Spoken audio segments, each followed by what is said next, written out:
আসসালামু আলাইকুম রহমতুল্লাহ। প্রিয় দর্শক শ্রোতা, মোহাম্মদ বিন কাসিম থেকে আজ পর্যন্ত ভারতীয় উপমহাদেশে ইসলাম প্রসারে আলেমদের অবদান ছিল সবচাইতে বেশি। মনে রাখতে হবে বন্ধুরা, শাসকরা কেবল রাজ্য দয় করেছে, আর আলেমরা ইসলামের যে বাণী, ইসলামের যে সৌন্দর্য, ইসলামের যে কল্যাণকর দিক, এগুলো প্রত্যেকের ঘরে ঘরে পৌঁছে দিয়েছেন। আমরা আমাদের আজকের এই ভিডিওতে, আজকের এই আলোচনায় আমরা জানব বিভিন্ন শাসকদের সময়ে ভারতীয় উপমহাদেশে, আমাদের এই ভারতীয় অঞ্চলে প্রভাবশালী যে আলেম রয়েছেন তাদের ধারাবাহিকতা। প্রথমে আমাদের ভারতীয় উপমহাদেশে ইসলামের বিজয় এবং দাওয়াত শুরু হয় উমাইয়া এবং আব্বাসীয় শাসনের মাধ্যমে।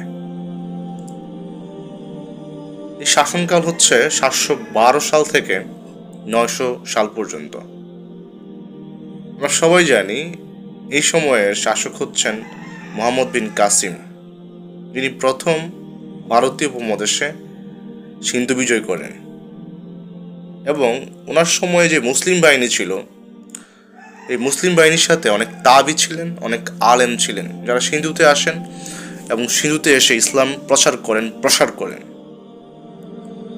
এই তাবি আলেমদের মধ্যে একজন বিখ্যাত আলেম হচ্ছেন আবু হাফস রাবি বিন সাবি। ওনার মৃত্যু হচ্ছে 170 হিজরি। তিনি ছিলেন প্রথম দিকের বড় হাদিস বিশারদ। তিনি সিন্ধুতে বসতি স্থাপন করেন এবং স্থানীয়দের মাঝে বিশুদ্ধ ইসলাম ছড়িয়ে দেন, কুরআন তেলাওয়াত শিখাতে সাহায্য করেন। পাশাপাশি আরেকজন আলেম হচ্ছেন ওনার সমসাময়িক সময়ে কাজী আবু মোহাম্মদ আল মানসুরি। তিনি তৎকালীন যে মানসুরা শহর রয়েছে, ওই শহরের প্রধান কাজী ছিলেন। এবং তিনি কি করতেন, প্রথম দিকের যে আইনি এবং ফিকহি কাঠামো ছিল সেটা তিনি তৈরি করেন। এরপর আমরা জানি যে প্রিয় বন্ধুরা, প্রায় কয়েক শতক কিছু সময় ভারতীয় উপমহাদেশে ইসলামের যে জয় যাত্রা সেটা স্থবির হয়ে পড়ে মোহাম্মদ বিন কাসিমের পর। তারপর দ্বিতীয় পর্যায়ে গজনবী এবং গুরি আমল শুরু হয়।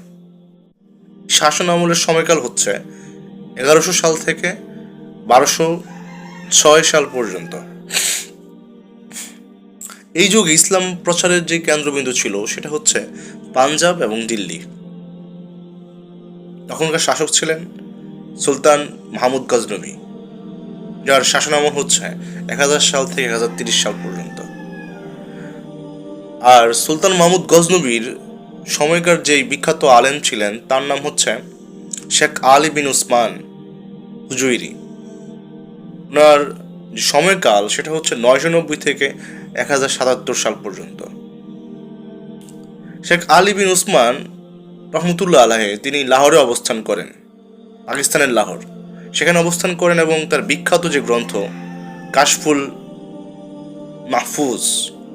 কাশফুল মাহজুব এর মাধ্যমে আধ্যাত্মিক বিপ্লব ঘটান। কাশফুল মাহজুব একটা বিখ্যাত গ্রন্থ এবং লাহোরে এই গ্রন্থের যেই চিন্তাধারা সেটা মানুষের মধ্যে ছড়িয়ে পড়ে। তার পরবর্তী সময়ে শাসক হন শাহাবুদ্দিন মোহাম্মদ ঘুরি। ওনার সময়কাল হচ্ছে 1173 সাল থেকে 1206 সাল পর্যন্ত। আর আনন্দের বিষয় হচ্ছে শাহাবুদ্দিন মোহাম্মদ ঘুরির সময়ে যেই আলেম ছিলেন, বিখ্যাত আলেম, উনি আমাদের ভারতীয় উপমহাদেশের সবচেয়ে বিখ্যাত আলেম, ওনাকে সবাই ছিলেন। ওনার নাম হচ্ছে খাজা মঈনুদ্দিন চিশতি রহমতুল্লাহ আলাইহি। ওনার সময়কাল হচ্ছে 1142 সাল থেকে 1236 সাল পর্যন্ত। খাজা মঈনুদ্দিন চিশতি তিনি আজমির থেকে ইসলামের সাম্যের বাণী প্রচার করেন এবং তার দাওয়াতে লাখ লাখ মানুষ ইসলাম গ্রহণ করে। এরপর তৃতীয় পর্যায়ে এই ভারতীয় উপমহাদেশে শুরু হয় দিল্লি সালতানাত। এটার সময়কাল হচ্ছে 1206 সাল থেকে 1526 খ্রিস্টাব্দ পর্যন্ত। এই দীর্ঘ সময়ে অনেক বড় বড় সুফি আলেম এই বাংলার আনাচে কানাচে, ভারতীয় উপমহাদেশের আনাচে কানাচে ইসলামের আলো পৌঁছে দেয়। এই সময়কার একজন বিখ্যাত শাসক হচ্ছেন সুলতান শামসুদ্দিন ইলতুৎমিশ। ওনার সময়কাল হচ্ছে 1211 থেকে 1206 এবং সুলতান শামসুদ্দিন ইলতুৎমিশের যে সময়কাল, সেখানে বিখ্যাত আলেম হচ্ছেন কুতুবউদ্দিন বখতিয়ার কাকি রহমতুল্লাহ আলাইহি। ওনার মৃত্যু হচ্ছে 1235 খ্রিস্টাব্দ। কুতুবউদ্দিন বখতিয়ার কাকি রহমতুল্লাহ আলাইহি দিল্লির মানুষের মধ্যে আধ্যাত্মিক জাগরণ তৈরি করেন এবং ইসলাম প্রসারে ওনার যথেষ্ট অবদান রয়েছে। তার পরবর্তী শাসক হচ্ছেন সুলতান গিয়াসউদ্দিন বলবন, যার সময়কাল হচ্ছে 1266 সাল থেকে 1287 সাল পর্যন্ত। এই সময়কার আলেম হচ্ছেন বাবা ফরিদউদ্দিন গাঞ্জেশকর। ওনার সময়কাল 1179 থেকে 1266 খ্রিস্টাব্দ পর্যন্ত। এই প্রিয় আলেম ফরিদউদ্দিন গঞ্জেশকর তিনি পাঞ্জাব অঞ্চলের সাধারণ মানুষের ভাষায় ইসলামের দাওয়াত দেন। এটা একটা ভালো সুবিধা আছে, যখন একটা নির্দিষ্ট এলাকার নিজস্ব ভাষায় ওই মানুষের ভাষায় দাওয়াত দেওয়া হয়, তখন দাওয়াত পেতে মানুষের সুবিধা হয়। এরপর শাসক হন সুলতান ফিরোজ শাহ তুগলক এবং ইলিয়াস শাহ। ইলিয়াস শাহ হচ্ছে বাংলার শাসক। এই সময়ে আমাদের প্রিয় আলেম হচ্ছেন শাহজালাল রহমতুল্লাহ আলাইহি। ওনার সময়কাল হচ্ছে 1281 সাল থেকে 1346 সাল পর্যন্ত। তিনি সিলেটে আসেন এবং এখানে ইসলামের দাওয়াত দেন, ইসলাম প্রতিষ্ঠা করেন। এবং ওনার সাথে আসেন 360 জন আউলিয়া, যারা কিনা সারা বাংলায় ছড়ে পড়ে এবং মানুষের কাছে ইসলামের বাণী পৌঁছে দেয়। পাশাপাশি সময়ে আরেকজন আলেম আসেন আমাদের এখানে, ওনার নাম হচ্ছেন শেখ নিজামুদ্দিন আউলিয়া। ওনার সময়কাল 1238 সাল থেকে 1325 খ্রিস্টাব্দ। তিনি দিল্লির দরবার থেকে দূরে থেকে সাধারণ মানুষের সেবা করতেন এবং আধ্যাত্মিক শুদ্ধির কাজ করতেন। চতুর্থ পর্যায়ে মোগল শাসন শুরু হয়, মোগল আমল শুরু হয়। মোগল আমলের যে সময়কাল, সেটা হচ্ছে 1526 সাল থেকে 1857 সাল পর্যন্ত। এই সময় আলেমদের প্রধান কাজ ছিল ইসলামের সঠিক আকীদা রক্ষা করা। আমরা জানি মোগলরা ছিল পার্সিয়ান এবং শিয়া ভাবধারাভুক্ত, এবং অনেক মোগল এখানে ভারতে তাদের শাসন বাড়াতে গিয়ে, শাসন টিকাতে গিয়ে তারা কিছু হিন্দুয়ানি স্বভাব অর্জন করে, হিন্দু আকীদা গ্রহণ করে। সেক্ষেত্রে ওলামাদের কাজ ছিল, মাওলানাদের কাজ ছিল যে ইসলামের সঠিক আকীদাটা রক্ষা করা। এই সময়কার একজন বিখ্যাত শাসক ছিলেন সম্রাট আকবর, যে কিনা দ্বীন-ই ইলাহি প্রতিষ্ঠা করেন, এবং তার ছেলে সম্রাট জাহাঙ্গীর, সেও আকবরেরই অনুসারী ছিল। তখনকার সময় আলেম শেখ আহমেদ সিরহিন্দ, যিনি বিখ্যাত হয়ে আছেন মুজাদ্দেদ আলফেসানি নামে। ওনার সময়কাল হচ্ছে 1566 সাল থেকে 1624 সাল পর্যন্ত। তিনি এই আকবরের যে দ্বীন-ই ইলাহি ছিল, এই দ্বীন-ই ইলাহির বিরুদ্ধে তিনি লড়াই করেন চিঠির মাধ্যমে, দাওয়াতের মাধ্যমে, এবং এই ভারতীয় উপমহাদেশ থেকে ইসলাম বিলুপ্ত হওয়া থেকে তিনি রক্ষা করেন। মহান আল্লাহ তাআলা ওনার দাওয়াত কবুল করেছেন, এবং পরবর্তী সময়ে আকবর যদিও ওনার দাওয়াতকে ভালোভাবে গ্রহণ করে নাই, কিন্তু ওনার সন্তান, আকবরের সন্তান জাহাঙ্গীর মুজাদ্দেদ আলফেসানিকে গ্রহণ করেন, এবং পরবর্তীতে ইসলামের অনেক প্রসার এই মুজাদ্দেদ আলফেসানি রহমতুল্লাহ আলাইহির মাধ্যমে হয়।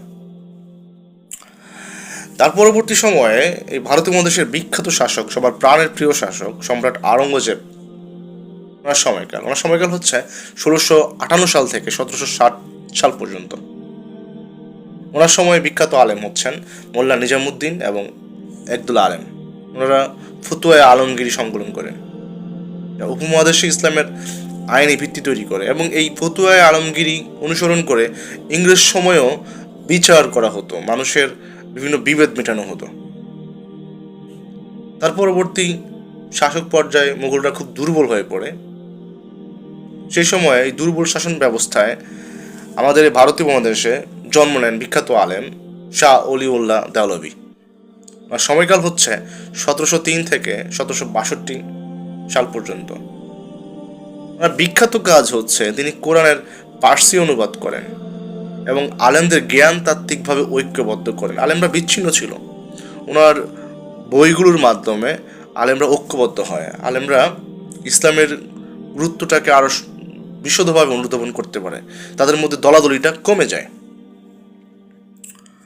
তারপর পঞ্চমত, এই ভারতীয় উপমহাদেশে শাসন কাজ চালায় ব্রিটিশ শাসকরা।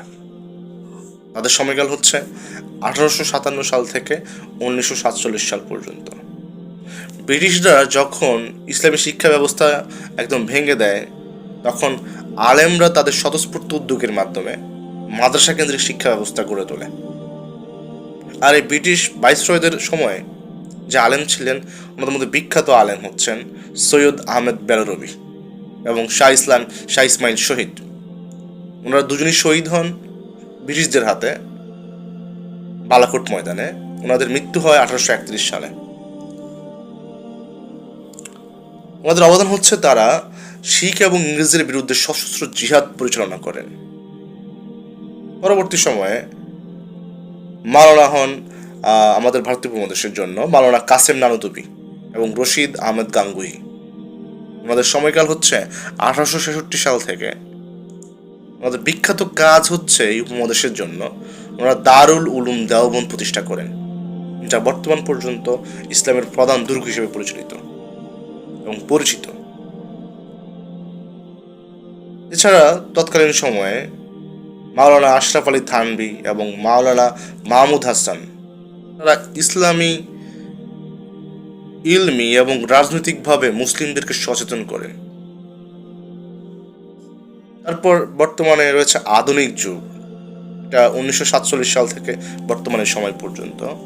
বর্তমানে এই সময় পর্যন্ত আমাদের দেশগুলো ভাগ হয়, ভারত, পাকিস্তান, বাংলাদেশ, তিনটা দেশ হয়। সেখানে এই তিন দেশেই অনেক বিখ্যাত আলেম রয়েছেন যারা ইসলামের খেজমত করে যাচ্ছেন। তাদের মধ্যে হচ্ছেন মাওলানা আবুল হাসান আলী নদভী। ওনার সময়কাল হচ্ছে 1984 থেকে 1999 খ্রিস্টাব্দ পর্যন্ত। তিনি বিশ্বজুড়ে ইসলামের দাওয়াত পৌঁছে দেন এবং বিশেষ করে ভারতীয় উপমহাদেশ ইসলামের জাগরণে ওনার যথেষ্ট অবদান রয়েছে আধুনিক সময়ে। তারপর মাওলানা শামসুল হক ফরিদপুরি, মুফতি ফজলুল হক আমিনী, ওনারা বাংলাদেশ ইসলামের শিক্ষায়, মাদ্রাসা শিক্ষায় যথেষ্ট প্রসার কার্যক্রম চালান, যথেষ্ট চিন্তা ফিকির করেন, যথেষ্ট অগ্রণী ভূমিকা পালন করেন। এছাড়া পাকিস্তানে মুফতি তাকি ওসমানী, তিনি কি করেন? তিনি এখনও বর্তমানে জীবিত আছেন। তিনি আধুনিক অর্থনীতি এবং ফিকি শাস্ত্রের মাধ্যমে বর্তমান বিশ্বে ইসলামের প্রাসঙ্গিকতা তুলে ধরেছেন। সবশেষে বলবো প্রিয় বন্ধুরা, শাসকদের ক্ষমতা হচ্ছে সীমানার উপর, নির্দিষ্ট গণ্ডির ভিতরে, কিন্তু আলেমদের প্রভাব ছিল মানুষের অন্তরে। মোহাম্মদ বিন কাসিম থেকে শুরু করে আজ পর্যন্ত আলেমরাই উপমহাদেশের ইসলামের শেকড় মজবুত রেখেছেন এবং ইসলাম আমাদের দিন শিক্ষায়, আমাদের ইসলামকে সহজভাবে উপস্থাপনায় আলেমদের ভূমিকা সীমাহীন। আল্লাহ এই আলেমদের খেদমতকে কবুল করুন এবং তাদের পথে প্রভাবিত হয়ে আমাদেরকে ইসলামের খেদমতের জন্য কবুল করুন। আমিন।